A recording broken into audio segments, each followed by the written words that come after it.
Means क्या? Heat, temperature, heat. तो basically heat कैसे कैसे चेंज होती है, कौन कौन से टाइप की डिफरेंट हीट होती है जो अलग अलग केमिकल रिएक्शंस में हम देखेंगे। केमिस्ट्री बोले तो किस में देखेंगे? केमिकल रिएक्शंस में। बात समझ आएगी? तो बेसिकली थर्मोडायनेमिक्स को हम लोग किसके अंदर देख रहे हैं? ऐसा समझ लो केमिकल रिएक्शन में देख रहे हैं। तो अब अलग अलग तरीके की अपने को हीट ऑफ द रिएक्शंस देखने को मिलेगी।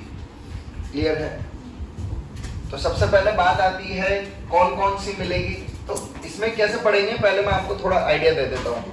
पहले हम लोग इस सेक्शन का थोड़ा सा बेसिक पार्ट है उसको सीखेंगे कि कैसे रिएक्शन को लिखेंगे, और उसके बाद हम लोग रिएक्शन की एनर्जी में या रिएक्शन में कुछ मॉडिफाई करते हैं तो एनर्जी में कैसे चेंज आता है, तो थोड़ा सा बेसिक सीखेंगे। उसके बाद हम लोग different heat of the reactions के बारे में बात करेंगे। जैसे एक तो नाम अगर मैं बताऊं, heat of formation, heat of combustion, bond energy, neutralization, heat of neutralization, ऐसे करके डिफरेंट हीट्स आएगी। सभी को बात समझ आ गई? क्या बढ़िया। तो सबसे पहले बेसिक सेक्शन पढ़ेंगे थोड़ा सा, लिखना शुरू करो। बांट सकते हो on what basis you can classify the reaction. नहीं, बहुत बढ़िया पढ़ा है ना आपको। हीट के बारे में बात कर रहे हैं अपन, तो हीट के बेसिस पे दो तरीके से हम क्लासिफाई कर सकते हैं, एंडोथर्मिक और चालू कर दो भाई, सॉरी, एंडोथर्मिक और अब एक्सोथर्मिक। याद रखने का जुगाड़ बता देता हूं। एक्सो बोले तो एग्जिट, तो यहाँ पर हीट क्या होगी? रिलीज। और इस केस में हीट क्या होती है? अब्सॉर्ब। इतनी बात समझ आई? तो अगर मैं बोलूं रिएक्टेंट और प्रोडक्ट की बात करें तो यहाँ पर हीट में चेंज कैसे बोलोगे? Energy of product minus energy, heat of product minus heat of reactant. हाँ या ना? तो अब सिस्टम ने हीट एब्सॉर्ब करी या रिलीज? अभी तुम 80 बच्चे 80 और बिठा दिए, एनर्जी बढ़ेगी या घटेगी? तो रिएक्शन कैसी हुई? एंडोथर्मिक। हाँ या ना? तो ये ग्रेटर देन जीरो या लेस देन जीरो? समझ आ गई कहानी? तो एंडोथर्मिक में याद रखना delta H greater than zero होता है। क्लियर है? तो यहाँ पर डेल्टा एच क्या हो जाएगा? क्यों? क्योंकि प्रोडक्ट की हीट क्या हो जाएगी? क्योंकि हीट रिलीज हो गई इस बार। हाँ या ना? तो देखो इधर देखना सब लोग, केमिकल रिएक्शन कैसे प्रोसीड होती है उसके बारे में बेसिकली एक ग्राफ से हम लोग समझते हैं। इस ग्राफ को डिटेल में हम लोग कहां पर सीखेंगे? केमिकल काइनेटिक्स में। कहां सीखेंगे? अभी सिर्फ आपको आइडिया दे रहा हूं। एक्स एक्सिस पर है progress of reaction. Progress of reaction मतलब रिएक्टेंट से कैसे प्रोडक्ट बनता है। तो देखो मुझे बताइए, इधर है हीट ऑफ रिएक्शन, हीट लिख दो। तो बताइए अगर मैंने ऐसे लिखा तो ये रिएक्शन कौन सी दिख रही है आपको? ये रिएक्टेंट है, ये प्रोडक्ट है। एंडो या एक्सो, किसकी ज्यादा है, रिएक्टेंट की या प्रोडक्ट की? वाई एक्सिस पे देखो ना, किसकी ज्यादा है? मतलब प्रोडक्ट की कम हो गई। हाँ या ना? प्रोडक्ट की कम कब हुई होगी? जब उसने रिलीज करी हुई या एब्सॉर्ब? तो कौन सी हुई, एंडो या एक्सो? चमक गया? इसको क्या बोल दोगे? और अगर आपके सामने कभी ऐसा ग्राफ बना आ जाए उसको किसका बोल दोगे? कोई डाउट यहां तक? छापो फटाफट। Bond formation is always exothermic process. Bond formation is always exothermic process. True और false? Bond formation is, example है, bond formation is always exothermic process. True और फॉल्स? बताइए। फॉल्स क्यों? एंडोथर्मिक होता है बॉन्ड फॉर्मेशन। तेरी किसी के साथ दोस्ती होती है तो तू रोता है या खुश होता है? खुश होता है। खुशियां निकलती है बेटा, हीट रिलीज होती है। हाँ या ना? बट कभी कभी आप ऐसी भी दोस्ती करते हैं जो दो दोस्त होते हैं उनका तोड़ के खुद की बना लेते हैं। हाँ या ना? उसमें तो माहिर होंगे ना? तो ध्यान रखना है, कुछ रिएक्शंस ऐसी मिलेगी, कुछ रिएक्शंस ऐसी मिलेगी जिसमें पहले क्या टूटेंगे? रिश्ते। और जब ये रिश्ते टूटेंगे तभी नए रिश्ते बनेंगे। बात समझ आ गई? तो स्टेटमेंट क्या हो गया, ट्रू या फॉल्स? तो ध्यान रखना है, bond formation is not always generally exothermic, mostly exothermic. अभी तक देखिए, तो बॉन्ड एंडोथर्मिक कौन सी रिएक्शन होगी? Bond dissociation. बॉन्ड डिसोसिएशन हमेशा कौन सी होगी? बोलो, एंडोथर्मिक। और बॉन्ड फॉर्मेशन कौन सी होगी? पर ब्रैकेट में क्या लिखेंगे? Mostly generally. समझ गए? और न्यूट्रलाइजेशन कभी सुना है? करा है? टेस्ट ट्यूब गर्म होती है ठंडी? मतलब हीट क्या होती है? एक्सो या एंडो? तो याद रखना, एंडोथर्मिक रिएक्शन, बॉन्ड डिसोसिएशन हमेशा ही एंडो होगी, बॉन्ड फॉर्मेशन मोस्टली एक्सो होती है। बात समझ आ गई? ये एक्सेप्शनल केस है जब वो एंडो हो सकती है। कहानी क्लियर है सभी को? छाप लो फटाफट। Heat of reaction, enthalpy of reaction, heat of reaction slash enthalpy of reaction, heading है। ये सारे नोटेशंस है जिनसे हम उसको रिप्रेजेंट करते हैं, तो ये आप भी बना लो। Delta H R, delta H R, delta H R, delta H. अब देखो, थर्मोकेमिस्ट्री केमिस्ट्री नहीं है, पजल है पूरा चैप्टर। क्या है? पजल्स आपको सॉल्व करने अगर आते हैं तो इजीली ये चैप्टर आपको चमक जाएगा, सॉल्व हो जाएंगे। इसके लिए बस जितने डेफिनेशंस मैं बताऊंगा उसमें छोटी छोटी बातों को ध्यान रखना है, तो सारे क्वेश्चन सॉल्व हो जाएंगे आपके। आगे चलेंगे जब और बताता हूँ, अभी बस इतना याद रखना, पजल सॉल्व करनी है आज की क्लास में आपको। लिखिएगा, the amount of heat evolve और absorb, the amount of heat evolved or absorbed when number of moles of reactant, the amount of heat evolved or absorbed when number of moles of reactant, when number of moles of reactant, लिखा, when number of moles of reactant according to balanced chemical reaction, according to balanced chemical reaction reacted completely, according to balanced chemical reaction reacted completely, when number of moles of reactant according to balanced chemical reaction reacted completely। कोई doubt? अभी तक देखिए, आपको खेलना है टिक और cross. टिक और cross खेलना जानते हैं? सही होगा तो आपको टिक लगाना है, गलत लगता है तो क्रॉस लगाना है। बताइए, लास्ट वाले में क्या अगर यहां से कुछ भी हीट का एब्जॉर्ब और रिलीज होगी तो क्या उसको हीट ऑफ रिएक्शन बोल दोगे? हाँ या ना? कैसे बोल रहे हो? हाँ, क्योंकि बैलेंस्ड है। तो हीट ऑफ द रिएक्शन उसी रिएक्शन में देखेंगे जो रिएक्शन क्या होगी। तो टिक या क्रॉस? टिक या क्रॉस? बोलो, टिक या क्रॉस? All clear? छापो फटाफट, चालू जाना। पहला फैक्टर था factors affecting heat of reaction में रिएक्शन कंडीशन। तो अगर कोई रिएक्शन कांस्टेंट प्रेशर पे हो रही है तो उस टाइम पे हीट आपकी हो जाएगी QP।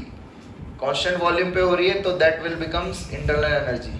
और ये रिलेशन हम लोग यूज कर सकते हैं, delta U equal to delta NG, delta U plus del NG RT। Delta NG निकालना आता है? याद है ना? चलिए, प्रोडक्ट माइनस रिएक्टेंट या रिएक्टेंट माइनस प्रोडक्ट? सेकंड लिखिए, quantity of reactant, quantity of reactant. तो अपन ये बेसिक पार्ट पढ़ रहे हैं जो अपने आगे काम आएगा पूरे चैप्टर में। क्वांटिटी ऑफ रिएक्टेंट, देखिए कितने मोल बन रहा है अभी? एक मोल के लिए कितनी एनर्जी रिलीज होती है? -x। माइनस, ध्यान रखना, थर्मोकेमिस्ट्री की दुनिया में minus plus is nothing. Minus represents exothermic, plus represents, और कोई सिग्निफिकेंस नहीं है, हीट रिलीज और एब्जॉर्ब को बताता है। तो एक मोल के लिए हो रही है -x, तो 2 मोल के लिए कितनी हो जाएगी? 2 मोल के लिए कितनी हो जाएगी? बोलो, कोई डाउट? अभी आप लोग 80 बच्चे हो, 160 कर दो, और गर्मी बढ़ेगी या ठंडा लगेगा? समझ गए? छाप लो।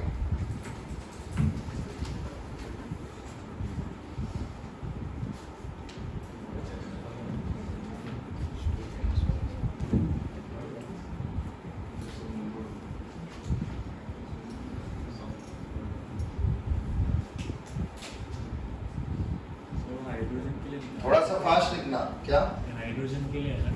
क्या चीज? वो किसके लिए है? क्या चीज? Delta H minus x. अरे भाई ये डेल्टा एच माइनस है, हीट ऑफ दिस रिएक्शन, इस रिएक्शन की है, ये पूरी रिएक्शन की है ब्रो, समझा? अब रिएक्शन को, पूरी रिएक्शन को 2 से मल्टीप्लाई कर दिया आपने, तो एनर्जी भी क्या लगेगी? डबल। तो दिख रहा है प्रोडक्ट बन रहा है, हीट रिलीज हो रही है, एक्सो दिख रही है, तो डबल रिलीज होगी। ऐसा एक फटाका चला, 2 चला, मजा ज्यादा 2 में आएगा, वही वाली सी। चले नेक्स्ट लिखिएगा, physical state of reactant and product. Physical state of reactant and product, फटाके से मतलब था एनर्जी रिलीज मेरा, है ना? 2 में ज्यादा होगी ना, ऐसा। Physical state of reactant and product, देखिए इधर पहली रिएक्शन में पानी बन रहा है, दूसरी रिएक्शन में भी पानी बन रहा है, बट एनर्जी -285 है और -243, ऐसा क्यों? ऊपर क्या है, नीचे क्या है? तो तुम ये मत सोचना कि पानी बन रहा है सिर्फ पानी, मतलब कुछ भी पानी, दोनों में सेम होनी चाहिए। स्टेट पे फर्क पड़ेगा लिक्विड और गैस में, क्लियर है? कम ज्यादा, हाँ सुनिए तो बता रहा हूँ, कम ज्यादा क्यों है उसको मैं समझा देता हूँ। जब आप H2 और O2 को लेंगे तो पहले क्या बनेगा? H2O। हूँ क्या? H2O तो दोनों में बना है ना, H2O क्या बनेगा पहले? फिर लिक्विड से क्या बनाना है ब्रो? अब गैस बनाना है, तो ये हीट एब्जॉर्ब करेगा या रिलीज? बोलो, एब्जॉर्ब करेगा तो कम होगी या ज्यादा? तो कम ज्यादा। अरे फिर जो रिलीज होगी वो क्या होगी? अरे जो रिलीज होगी वो कम हो जाएगी ना। आपको यहाँ बोला था -285, कितना बोला? अगर बीच में लफड़ा नहीं पड़ता तो यहाँ भी कितना मिलता, पर यहाँ कितनी मिली? क्यों मिली? क्योंकि बीच में गायब हो गई। बीच में क्या हो गई? अब क्लियर है? लिख लीजिए।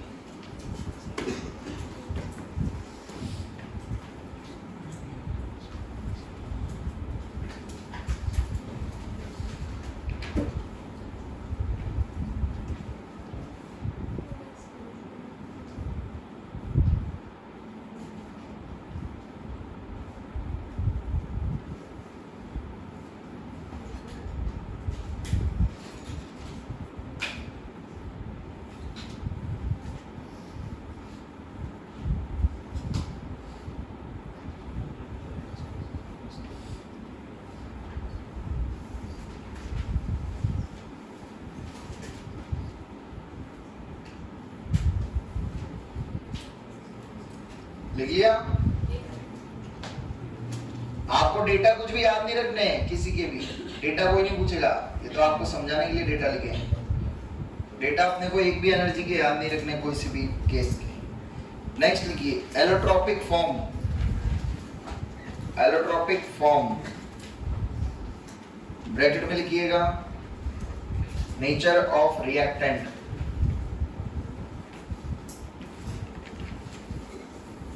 एलोट्रोपिक फॉर्म ब्रैकेट में लिखिएगा, नेचर ऑफ रिएक्टेंट।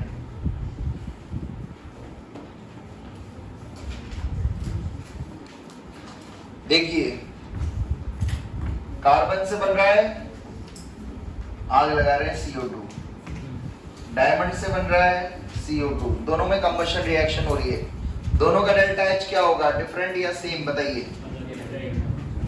कहानी समझ आ गई? क्योंकि दोनों रिएक्टेंट का नेचर क्या है?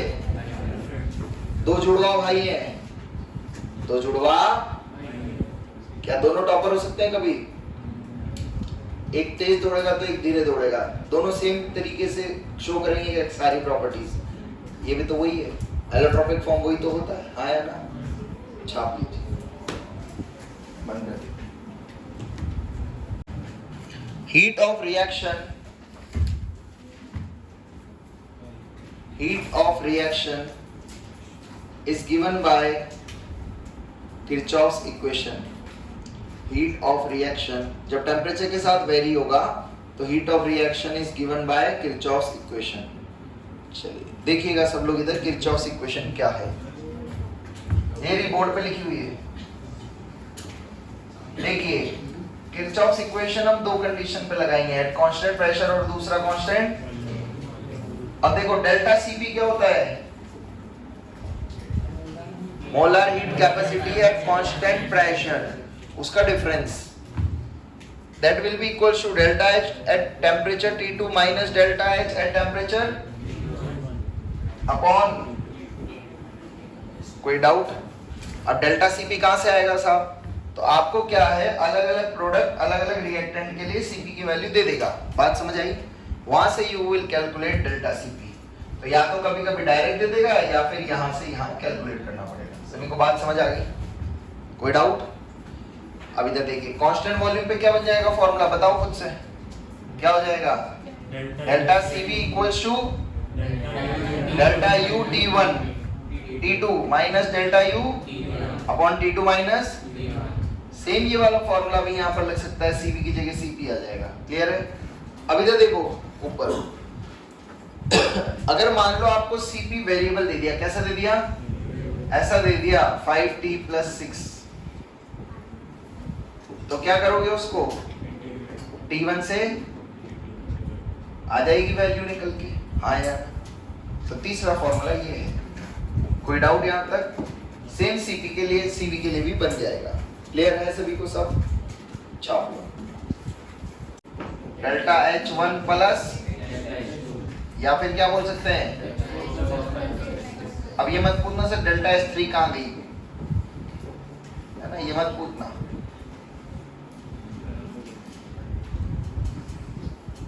जो गिवन है उसी में करोगे, और क्या। 3 नहीं गिवन थी, नहीं ली।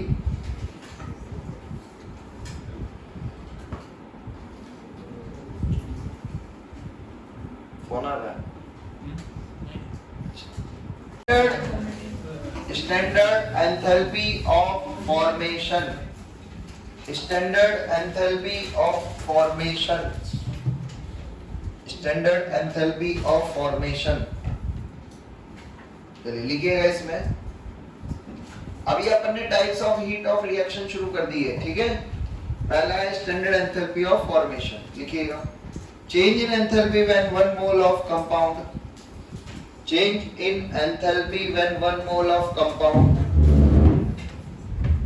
Change in enthalpy when 1 mole of compound is formed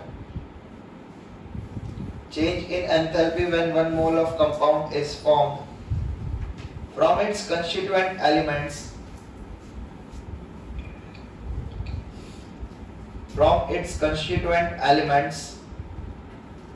present in their elemental state. 1 mole of compound is formed from its constituent elements. 1 mole of compound is formed from its constituent elements present in their elemental state. Present in their elemental state. छूट गया क्या? Its constituent elements present in their elemental state at standard condition. Elemental state at standard condition. Clear है? लिखा आपने? छूट गया क्या कुछ? लिखिए ना। देखो अब इधर एसटीपी एनटीपी सुना है आपने?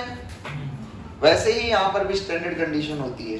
अब वो स्टैंडर्ड कंडीशन कैसे रिप्रेजेंट करते हैं पहले वो समझ लेना। ये बिंदी दिख रही है?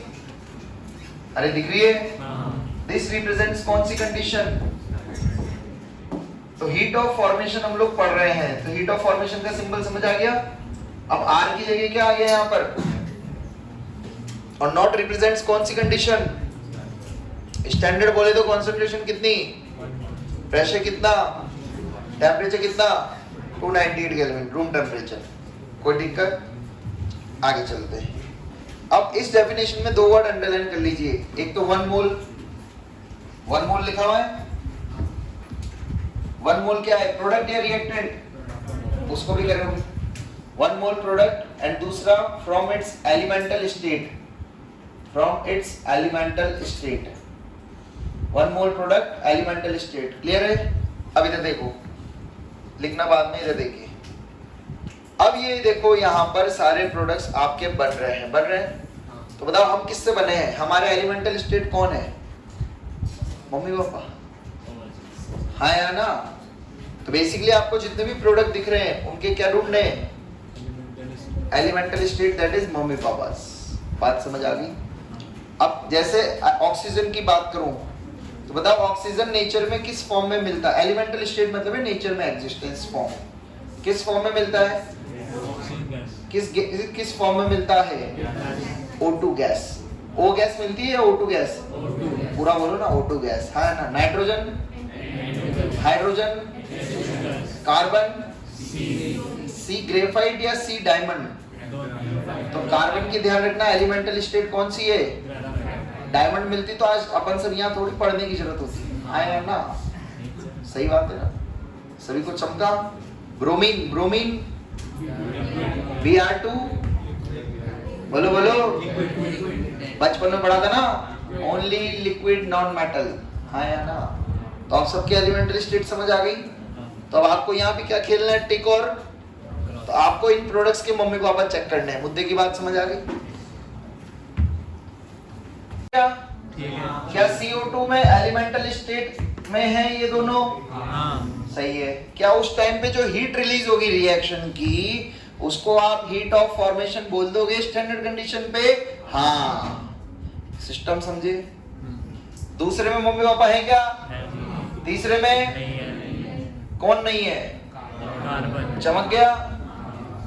चौथे में है क्या? नहीं है। ये मम्मी पापा नहीं है, ये कोई और है। ये है क्या? ये है क्या? लास्ट वाला सही है क्या? सही है ना? क्या फर्क पड़ रहा है? इनके मम्मी पापा देखने, हमें इनसे मतलब नहीं है क्या बन रहा है। Mother father should be in elemental state, हाँ या ना? चले आगे, लिख लिया? हाँ या ना? तो यूं क्यों कर रहा है फिर? ये ना होता है, लड़की के सामने मत कर देना। इधर देखिए, एलिमेंटल स्टेट अब आपको सबकी बता रहा हूं, पहले नहीं बताई थी जान करके। इसमें से कोई डाउट है क्या? पढ़ते चलो आंखों से। Hydrogen, oxygen, fluorine, chlorine, nitrogen, कोई डाउट है? ब्रोमीन, कोई डाउट है? ये क्या लिखा है? आयोडीन, याद रखना, मैं बता रहा हूं, पूछना मत। Graphite, carbon solid graphite. Phosphorus दो फॉर्म में लिखा मिल सकता है, या तो P4 या फास्फोरस, या तो S8 या सल्फर रोम्बिक। ध्यान से सुनना, enthalpy of formation, enthalpy of standard state, कौन सी स्टेट? अगर कोई रिएक्टेंट स्टैंडर्ड स्टेट में होता है तो उसकी एंथैल्पी ऑफ फॉर्मेशन क्या होगी? 0। सभी को बात समझ आई? उसकी एंथैल्पी ऑफ फॉर्मेशन कितना मानोगे? मतलब ये, अब तुम बोलोगे सर मैं H2 बनाना चाहती हूं, तो कहां से बनाओगी? उसका कोई सिग्निफिकेंस, इसीलिए उसका एंथैल्पी ऑफ फॉर्मेशन कितना मान लोगे? मुद्दे की बात समझ आ गई सभी को?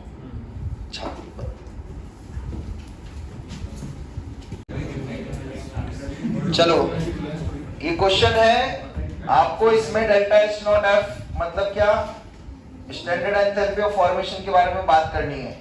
तो बेसिकली इनकी एलिमेंटल स्टेट्स ढूंढनी है, इनके मम्मी पापा को पता लगाना है कि किन से मिलके बने होंगे, तब वो heat of reaction, heat of formation कहलाएगी। ऐसा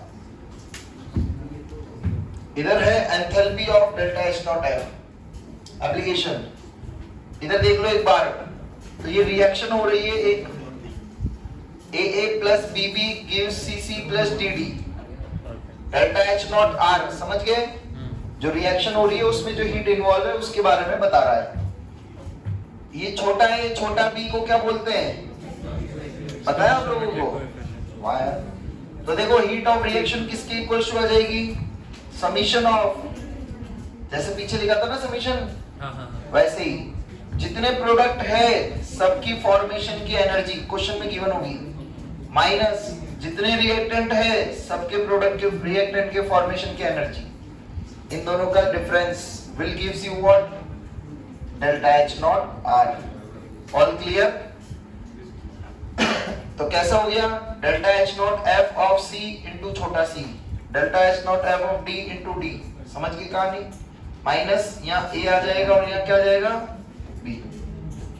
क्लियर है? छापो फटाफट, क्वेश्चन सॉल्व करो। बचपन में आप लोगों ने वो गेम खेले थे मेज वाले, यहाँ चूहा होता था, चूहे को बिल तक पहुंचाना था, हाँ है ना? खेला है? अरे कोई मुसाफिर था, उसको घर तक पहुंचाना था, बहुत सारे रास्ते होते थे, हाँ है ना? कैसे खेलते थे? मैं तो ऐसे खेलता था, उल्टा ढूंढता था। आप लोग भी ऐसे ढूंढते थे? Very good. थर्मोकेमिस्ट्री में भी यही करना है। पहले अपने को मंजिल ढूंढनी है। क्या देखनी है? मंजिल क्या है देखते हैं। यहाँ से ये सब गिवन है तो मंजिल यही है। क्या करना है? N2O5 का फॉर्मेशन क्या करना है? तो उसकी रिएक्शन लिख दीजिए। क्या बनेगी रिएक्शन बोलिए? N2 गैस प्लस कितनी गिव्स, यही है इसका डेल्टा H नॉट F हमसे पूछा है, हाँ या ना? ये मंजिल है या ये रास्ते हैं? ये मंजिल है। इस मंजिल तक पहुंचने के रास्ते अपने को गिवन है कितने? 1 2 और 3। ये बात सभी को समझ आई? इतना सभी को समझा? मंजिल को देखते हुए रास्तों को बदलोगे तभी तो सफलता मिलेगी यार, हाँ या ना? बोलो, अरे कुछ तो बोलो। अब बताइए मंजिल देखिए, N2O5 किधर है? किधर है? प्रोडक्ट में। इधर है क्या? इधर है क्या? हाँ। कितना N2O5 है? वहां कितना था? इसको कितना बनाना पड़ेगा? इसका मतलब, और कौन सी बाजू में है? मतलब उसको तो घुमाने की जरूरत। तो सेकंड रिएक्शन को किससे मल्टीप्लाई करना है? आगे चलते हैं। इधर क्या है? पहली में है क्या?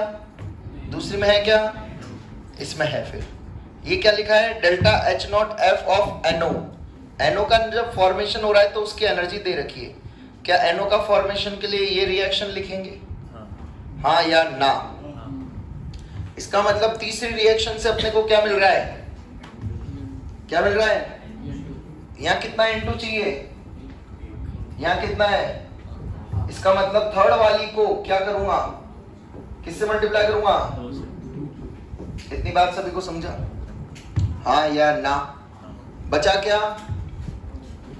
अब देख लो O2 का है, इसमें है, इसमें है, इसमें है। जब मैं N2O5 वाली सेकंड रिएक्शन लेके आया बच्चों, मुझे फ्री में क्या मिल गया?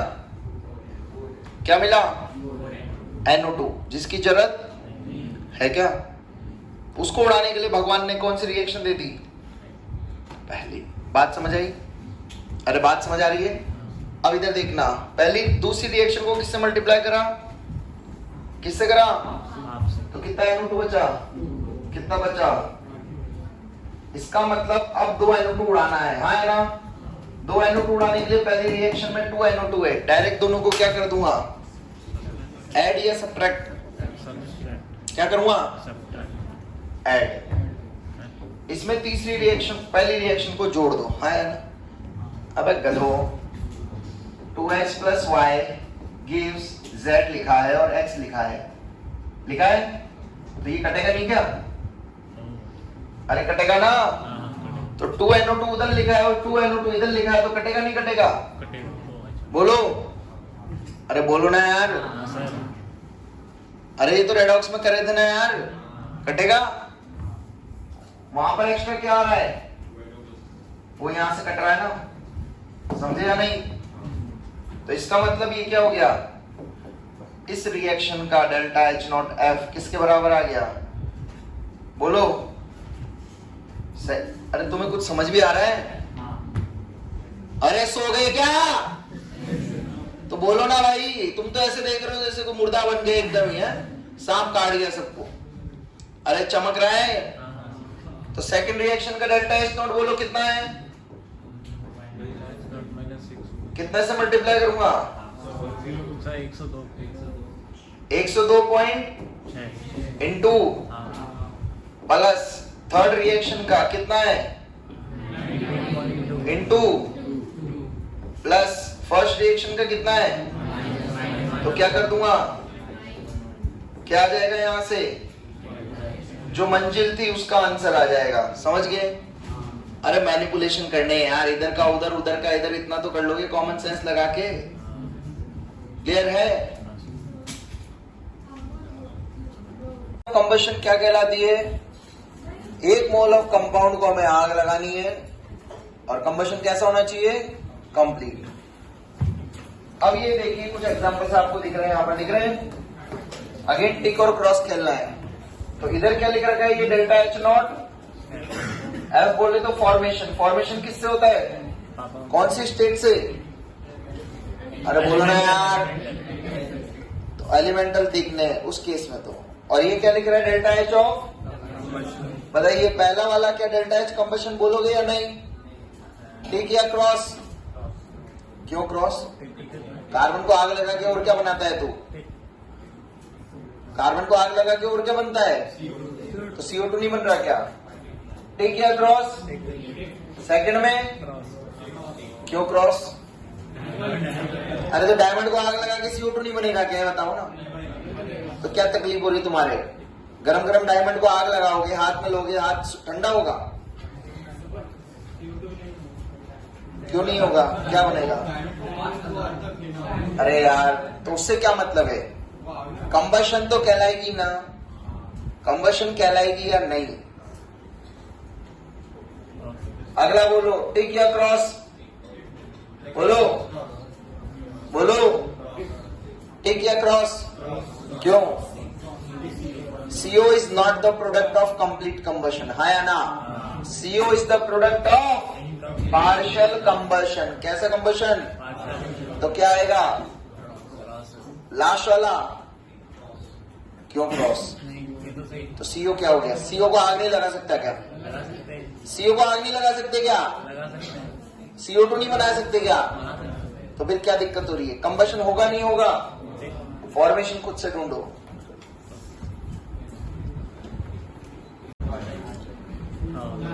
क्या होती है बॉन्ड एनर्जी, गैसियस मॉलिक्यूल को किस में कन्वर्ट करना है, गैसियस एटम में। तो भाई यहाँ आयन बन रहे हैं, यहाँ मॉलिक्यूल बन रहा है, इसलिए गलत है, यहाँ एटम बन रहे हैं इसलिए सही है। लास्ट वाले में क्या लफड़ा है, कोई बच्चा बताएगा?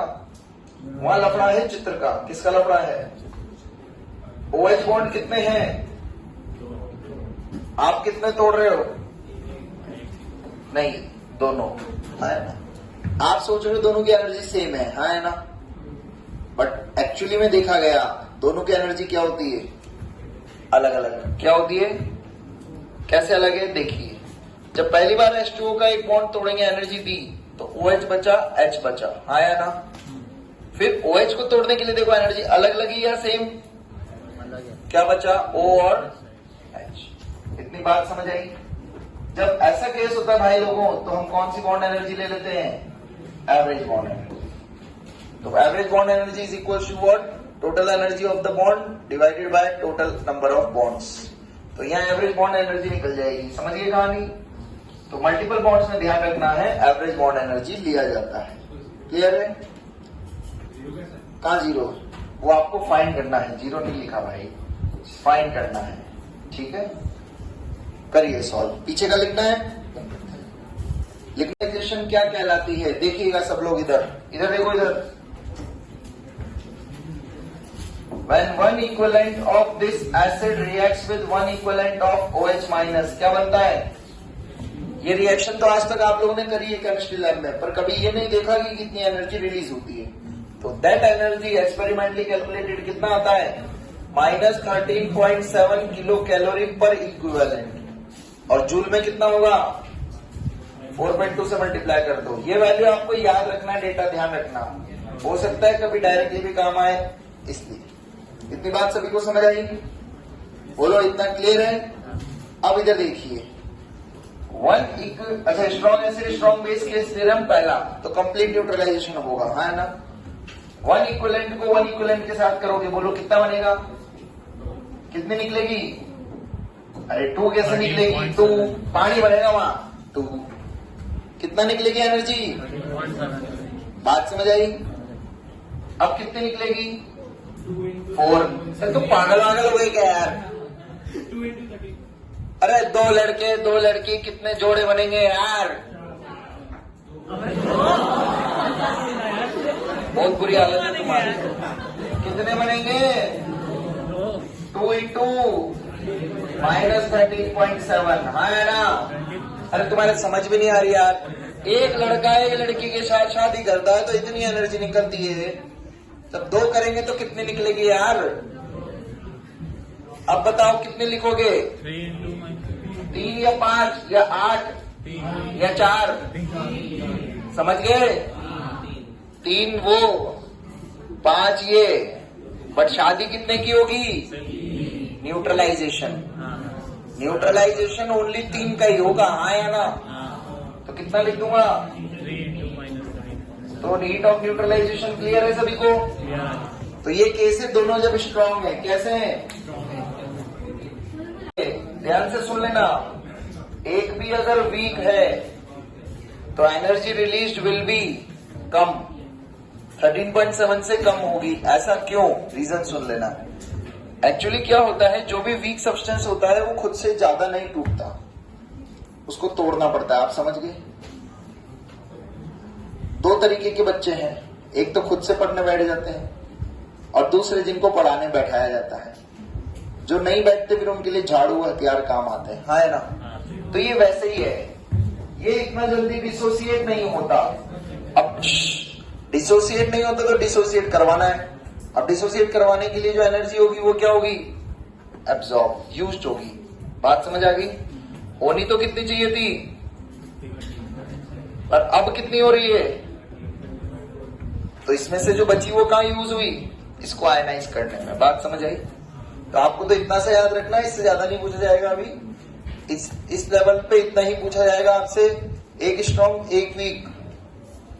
इस लेवल पे मतलब जेई में बता रहा हूं आपको, ये पूछा जाएगा इस वैल्यू के अक्रॉस क्या होगा, कम या ज्यादा। समझ आता? क्लियर है? नेक्स्ट ये लिख लीजिए एक्सेप्शन।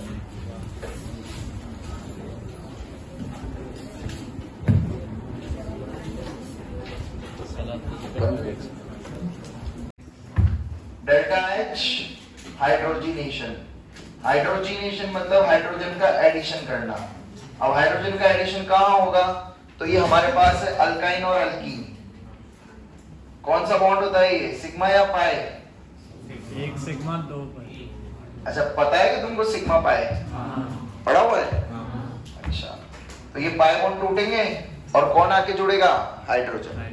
कंडीशन एक ही है यहाँ पर, कैसा हाइड्रोजनेशन होना चाहिए? कंप्लीट मतलब अनसैचुरेटेड से क्या मिलना चाहिए? ये डिमांड है और कुछ भी हमें जरूरत नहीं है। All clear? टिक क्रॉस खेलना है। अब देखो इधर मैं थोड़ा हेल्प करता हूँ आपकी, आपको समझ नहीं आएगा तो। एल्केन का फॉर्मूला था CnH2n+2, ऐसा सुना है कभी? एल्कीन का सुना है? CnH2n। एल्काइन का सुना है? तो ये क्या है? ये अल्काइन अनसैचुरेटेड है, इतना तो समझ आ रहा है? ये क्या मिला? अच्छी बात गंदी बात? सही बात। टिक या क्रॉस? ठीक है। अगला अनसैचुरेटेड या सैचुरेटेड? ये अनसैचुरेटेड। CnH2n एल्कीन, ये सैचुरेटेड। सही है, एक धुआं निकलेगा। लास्ट वाला ये क्या है? अनसैचुरेटेड। क्या मिला? अनसैचुरेटेड। धुआं निकलेगा। नहीं निकलेगा। कहानी समझ आ गई? This is all about heat of hydrogenation. Next is heat of atomization. अब एटमाइजेशन की डेफिनेशन क्या बोलती है? कितने मोल रिएक्टेंट लेना है? 1 मोल। 1 मोल गैसियस रिएक्टेंट को किस में कन्वर्ट करना है? गैसियस। ये कंडीशन है, ये लिखा हुआ है। देखिए गैसियस रिएक्टेंट है क्या? हाँ। गैसियस एटम है क्या? हाँ। टिक या क्रॉस? क्रॉस। क्यों? एक हाफ मोल है, 1 मोल नहीं है। चमक गया? सेकंड वाला ये सही है। गैसियस गैसियस एटम है, हाँ ना? गैसियस गैसियस 1 मोल नहीं है, गैसियस गैसियस सही है। All clear? तो ये कहलाती है हीट ऑफ एटमाइजेशन। एटमाइजेशन में हम तोड़ रहे हैं मतलब डिसोसिएट करने के लिए एनर्जी चाहिए या रिलीज होगी? चाहिए। तो एंडो या एक्सो? All clear? कभी कभी ऐसा भी लिखा दिख सकता है आपको स्टैंडर्ड, तो स्टैंडर्ड में कुछ नहीं, यहाँ क्या लग जाएगी? बिंदी, उससे कोई फर्क पड़ने वाला? क्लियर है? चलो नेक्स्ट अपन ने देखा था heat of transformation. Fusion, fusion मतलब होता है मेल्टिंग, याद है? वेपराइजेशन मतलब वेपर, सब्लिमेशन मतलब सॉलिड गैस का ट्रांसफॉर्मेशन। तो ये सब प्रोसेस अब एक्सो होंगे एंडो, ये अपने को पता लगाना है। रटने की जरूरत कभी है ही? तीन चीज रटनी है बस, क्या? आइस, वाटर और वेपर। ठंडे से गर्म पे आए, हीट एब्जॉर्ब हो रही है ना, और गर्म पे आए एब्जॉर्ब हो रही है। तो ये सब प्रोसेस कैसे हुए? रिवर्स जाऊंगा तो क्लियर है? ऐसे याद रखना है। Next, enthalpy of hydration, heat of hydration. Hydration मतलब क्या था अपना? पानी का घेरना, याद आ गया? अभी तो पानी सिर्फ आके घेरेगा सॉल्ट को, तो देखते हैं कैसे घेरेगा। अब इसमें इंपॉर्टेंट चीज क्या है? एक एनहाइड्रस होगा और दूसरा कैसा मिलेगा? हाइड्रेटेड। कॉपर सल्फेट देखा है कभी? कैसा पाउडर? White powder. पानी का मिलन होते ही वो नीला नीला हो जाता है, हाँ या ना? क्या बनता है? Blue vitriol. Copper sulphate dot, ये क्या कहलाते हैं? वाटर ऑफ, कहानी समझे? अभी ये टूटा, अभी तो सिर्फ उसने छुआ है इसको, हाँ या ना? तो देखो उधर सॉलिड था, सॉलिड से क्या बना? ये तरीका हो गया समझने का, याद रखने का जुगाड़, हाँ या ना? कि हाइड्रेशन में हमेशा सॉलिड से क्या मिलेगा? सॉलिड ही मिलेगा। अभी घुला, घुलना वर्ड समझते हैं? घुलना, डिसॉल्व होना, वो नहीं हुआ है, पिघला नहीं है आपकी लैंग्वेज में, आप जल्दी समझेंगे। घुला नहीं है, अभी सिर्फ हवा लगी है कि हाँ भाई पानी ने आके इसको घेरा है। कहानी समझ आ गई? That is known as heat of hydration. तो बताओ दूसरे केस में क्या हीट ऑफ हाइड्रेशन कहलाएगी? बोलो। तीसरे केस में सही है, पानी आके घेर रहा है, सॉलिड का सॉलिड क्रिस्टल है, ठीक है? छापो फटाफट। नमक की जरूरत पड़ी, नमक को निकाला, पानी में डाला, नींबू पानी बनाया, पी लिया। नमक क्या हुआ? अब डिसॉल्व।